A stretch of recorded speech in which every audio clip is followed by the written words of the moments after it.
మీరు all of sudden serious గా emotional గా కోపంగా కనిపించేసరికి ఏంటి ఎలా ఉన్నారు అని చాలా మంది అనుకుని ఉంటారు. బట్ మీకు ఫర్ ద ఫస్ట్ టైం ఈ కర్టూన్ గురించి ఈ క్యారెక్టర్ గురించి చెప్పినప్పుడు మీరేమనుకున్నారు అండ్ అనుకున్నారు లైక్ మీరు క్యారీ ఫార్వర్డ్ చేయగలరా, ఇంత యాక్సెప్ట్ చేయగలరా అని ఏమైనా అనుకున్నారా? అండ్ ఆల్సో అనదర్ క్వశ్చన్ కూడా ఆన్సర్ చెప్పి ఇంకో క్వశ్చన్ అడుగుతాను.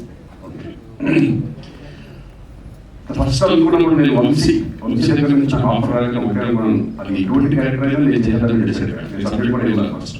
అరే వంశీ మా వంశీ వచ్చి నాకు శ్రీటువంటి క్యారెక్టర్ ఉంది, నీకు మంచి క్యారెక్టర్ ఉంది, నువ్వు నాకు సబ్జెక్ట్ చెప్తే నేను చేస్తున్నాను ఒకటే ఉంటా. తర్వాత చెప్పాను క్యారెక్టర్ చెప్పడం. బట్ నాకు భయం లేదు, ఎందుకంటే నాకు కాన్ఫిడెంట్ అంటే నేను చేయగలను కాన్ఫిడెంట్, ఎందుకంటే నేను విలన్గా చేశాను. బిగినింగ్ సినిమాలో నేను విలన్గా చేయడం, నాకు ఎమోషన్ అంటే చాలా ఇష్టం, బాగా ఎమోషన్ క్యారెక్టర్స్ అంటే బాగా ఇష్టం. ఆ కాన్ఫిడెంట్ అంటే నాలో ఉండేది. బట్ అది నమ్మాలి కదా, డైరెక్టర్స్ నమ్మాలి, ప్రొడ్యూసర్స్ నమ్మాలి. వంశీ నన్ను ఎందుకంటే పాత బస్సీలో మా షూటింగ్ అయ్యి అప్పుడప్పుడు వచ్చేవాడు, నేను ఫైట్ చేసినప్పుడు చూసి అంటే నాలో ఏం చూసారంటే వంశీ గారు. ఎందుకంటే ఆయన నా మీద డెఫినెట్గా శ్రీకాంత్ చేస్తారని ఒక కాన్ఫిడెంట్ నాకు ఆ క్యారెక్టర్ రావడం నా లైఫ్లో గుర్తుపెట్టాను. Okay, so Khadga movie release అయిన తర్వాత ప్రకాష్ రాజ్ గారి క్యారెక్టర్, మీ క్యారెక్టర్ అండ్ అలాగే రవితేజ గారి character, 3 pillars of the movie అనొచ్చు. బట్ మీకు అపార్ట్ ఫ్రమ్ యువర్ క్యారెక్టర్ వాళ్ళిద్దరిలో ఏ క్యారెక్టర్ వచ్చుంటే బాగుండేది, వాళ్ళు మీరు చేస్తే ఇంకా బాగుండేది అని అనిపించింది?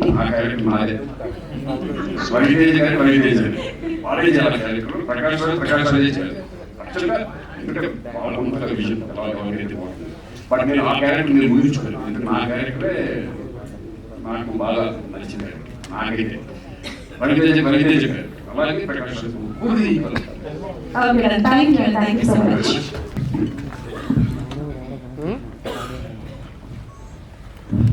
అందరికీ నమస్కారం. కరెక్ట్గా 22 years అప్పుడే 22 years అయిపోయింది అనిపిస్తుంది. ఎందుకంటే ఖడ్గం ఇప్పుడు చూస్తే ఎంత ఫ్రెష్గా ఫీల్ అవుతూ ఉన్నాం.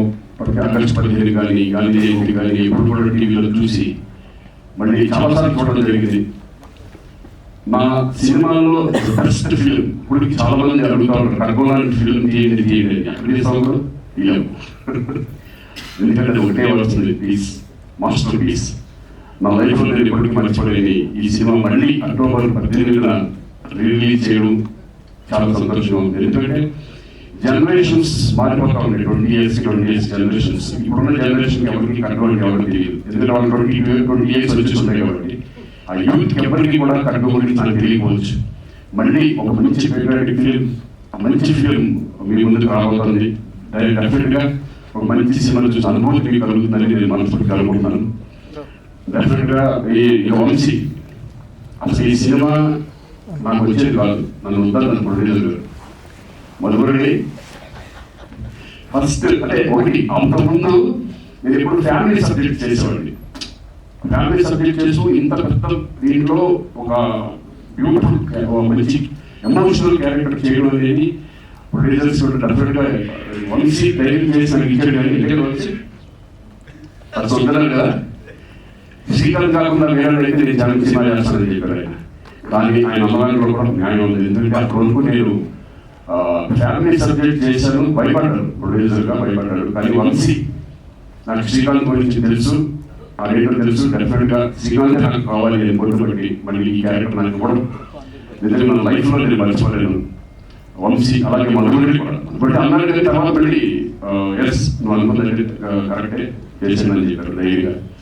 ఆ ధైర్యం చేసి నాకు ఆ క్యారెక్టర్ ఇవ్వడం, అలాగే దాంట్లో రవితేజ, ప్రకాష్ రాజ్ వాళ్ళు విజయాలు రాలేదు, వాళ్ళు లేదు ఊళ్ళో లేదు కాబట్టి రాలేకపోయారు, వ్యాపారాలు వచ్చేవాళ్ళు. So thank you Vamshi. నాకు ఎందుకంటే వంశీ సినిమాలో ఆర్టిస్ట్ చేయడం అనేది ఒక నేను ఫిల్మ్ ఇన్స్టిట్యూట్ నుంచి వచ్చాను, కానీ ఒక ఇన్స్టిట్యూట్ సపరేట్ ఇన్స్టిట్యూట్. ఎందుకంటే వంశీ చెప్పే విధానం, ఆర్టిస్ట్ ఇంజెక్ట్ చేసే విధానం ఎంత బాగుందంటే ప్రతి పాయింట్ ఈచ్ పాయింట్ మనం నలభాలను తీసేస్తాం. అటువంటి వంశీ ఆయన సినిమా చేసిన తర్వాత మనకి చాలా కాన్ఫిడెన్స్, వేరే సినిమాలు చేసినప్పుడు చాలా ఈజీ అనిపిస్తుంది. అట్లా 3 సినిమాలు ఆయన డైరెక్షన్లో వేయలేదు. ఖడ్గం తర్వాత నా 100వ ఫిల్మ్ 100 మూవీ కావాలని వంశీ అయితే నాకు బాగుంటుంది. నా 100వ సినిమా మహాత్మ, అలాగే గోవిందుడు అందరి వాడు నాకు బ్యూటిఫుల్ మంచి క్యారెక్టర్ రామ్ చరణ్ సినిమాలో ఇవ్వడం. ఇలా చెప్పుకుంటే ఈ గురించి చాలా ఉంటాయి. ఎందుకంటే నాకు బెస్ట్, నాకు నచ్చిన డైరెక్టర్స్ వంశీకరుడు. ఇప్పటికీ ఆయన ఇంకా ఉంది, ఎన్నో మంచి మంచి సినిమాలు చేయాలని. ఇంకా ఇండస్ట్రీలో వంశీ లాంటి డైరెక్టర్, నిజంగా టెక్నికల్ డైరెక్టర్ ఈ రోజు కూడా ఆయన పాత సినిమాలు ఏది చూసినా సరే ఆయనలాగే తీసే డైరెక్టర్స్ చాలా తక్కువ. అటువంటి మళ్ళీ వంశీ ఇంకా మంచి మంచి సినిమాలు చేయాలి. అక్టోబర్ ఇప్పుడు ఈ 18న రిలీజ్ అవుతుంది సినిమా. మీరు అందరూ చూసి ఎంజాయ్ చేస్తారని నేను అనుకుంటున్నాను. ఎందుకంటే నా లైఫ్లో బెస్ట్ సాంగ్ నువ్వే సాంగ్, అది ఎప్పటికీ మర్చిపోలేను. సిరివెన్నెల సీతారామ శాస్త్రి గారు ఆయన లేకపోవడం నిజంగా దురదృష్టం. ఈ సాంగ్ జరిగినప్పుడు గుర్తుందండి ఏంటి, ఫస్ట్ సాంగ్ వెళ్ళినప్పుడు ఏ వంశీ డ్యాన్స్ అటువంటి మామూలు నడిపి చేస్తున్నాను. ఈ సాంగ్ డ్యాన్స్ డ్యాన్స్ లేదా అలా ఒక సరదాగా నాకు ఎందుకు కొంచెం షై ఉండేది. హీరోయిన్తో తను చేసినప్పుడు షై ఉండేది. మేమిద్దరం కలిసి రిహార్సల్ చేసేవాళ్ళం. నువ్వు మేమిద్దరం చేస్తాం ఫస్ట్ కలిసి పడతాం. అలా అంటే తలుచుకుంటే చాలా ఇన్సిడెంట్స్ చాలా బాగున్నాయి. సో అక్టోబర్ 18న డెఫినెట్గా ఈ సినిమా మీరు చూసి ఎంజాయ్ చేస్తారని అనుకుంటున్నాను. అలాగే రఫీ అప్పుడే ఒక నేషనల్ స్కూల్ ఆఫ్ డ్రామా అప్పటి నుంచి వచ్చి చాలా నేర్చుకున్నాను.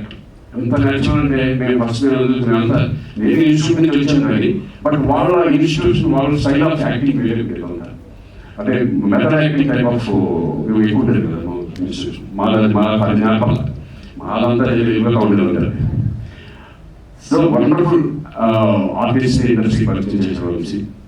అలాగే ఇంకా మా బాబు గురించి ఏం చెప్తాం, వాడు ఏ క్యారెక్టర్ చేసిన దాంట్లో ఇద్దరు ఎన్నో సినిమాలు చేసాం. ప్రైవేట్ దగ్గర నుంచి ఎన్ని సినిమాలు చేసాము. ప్రతి సినిమాలో కూడా వాడు మంచి బ్యూటిఫుల్ క్యారెక్టర్, మంచి ఆర్టిస్ట్. ఏ క్యారెక్టర్ చేసినా కూడా దాన్ని ముందుకు తీసుకెళ్ళిపోతాడు. అద్భుతమైన పర్ఫార్మర్. Thank you. ఎన్నో సినిమాలు అద్భుతమైన సినిమాలు ఉన్నాయి మనకి వినోదం దగ్గర నుంచి అప్పుడు లెక్కర్స్ ఉన్నాయి. సో మరి మరొకసారి అందరికీ